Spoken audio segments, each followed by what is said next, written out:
স্বৈরাচার হাসিনার পতনের পরে কিছু নব্য বিএনপি তৈরি হয়েছে। দুষ্কৃতিকারী হিসেবে তারা বিভিন্ন ধরনের লুটতরাজ, চাঁদাবাজি, দখলদারি করার চেষ্টা করছে।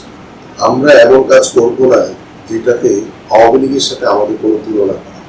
কিছু বিচ্ছিন্ন ঘটনা হয়তো বা আমাদের নিজেদের দলের লোকও করছে, সেই জায়গাতেও আমরা সাথে সাথে সাংগঠনিক ব্যবস্থা নিচ্ছে। স্বৈরাচার শেখ হাসিনার পতনের পরে বাংলাদেশের মানুষ স্বস্তির নিঃশ্বাস পেয়েছে।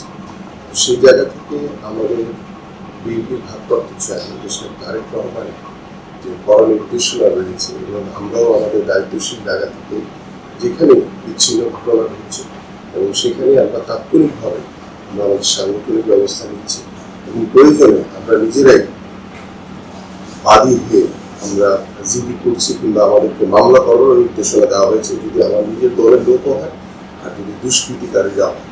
এখানে একটি বিষয় দেখা যাচ্ছে যে স্বৈরাচার হাসিনার পতনের পরে কিছু নব্য বিএনপি তৈরি হয়েছে।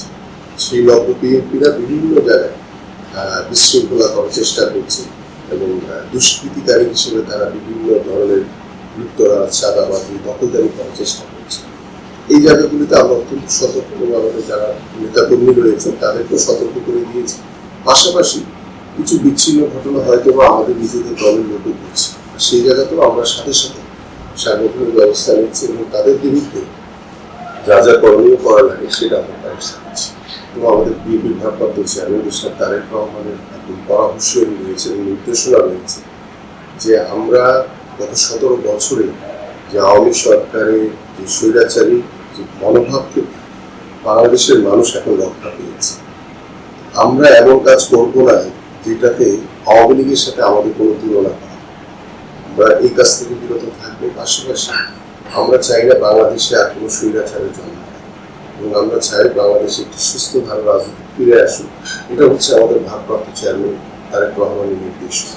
সেই নির্দেশনা অনুযায়ী যারাই বিচ্ছিন্ন কিছু ঘটনা ঘটানোর চেষ্টা করছে তারা আমাদের দলের কেউ না, তারা বিএনপি করতে পারে না, কারণ তাদের বিএনপি করার কোনো যোগ্যতা নাই আমি মনে করি। এবং সেই জায়গাতে আমরা জিরো টলারেন্স দেখাচ্ছি। আমরা তাৎক্ষণিকভাবে যদি কোথাও এরকম বিচ্ছিন্ন কোনো ঘটনা ঘটে থাকে সাংগঠনিক ব্যবস্থা নিচ্ছি। আপনারা নিজেরাও জানেন যে আমরা নিজেরা সশরীরে গিয়ে সেখানে ব্যবস্থা নিচ্ছি বা আমাদের যদি কোনো কিছু করণীয় থাকে সেটা আমরা নিচ্ছি। এই কারণে কারণ এই দীর্ঘ 17 বছর স্বৈরাচার হাসিনার পতনের পরে বাংলাদেশের মানুষ স্বাধীনভাবে তার গণতন্ত্র পুনরুদ্ধারের লড়াই কিংবা আমাদের ভোটের অধিকার নিশ্চিত করার জন্য এবং একটি অবাধ সুষ্ঠু নির্বাচনের মাধ্যমে জনগণের সরকার প্রতিষ্ঠার জন্য আমাদের মানুষের যে আত্মত্যাগ এটা কখনোই যাতে নষ্ট না হয় সে বিষয়ে আমরা সবসময় সজাগ রয়েছি।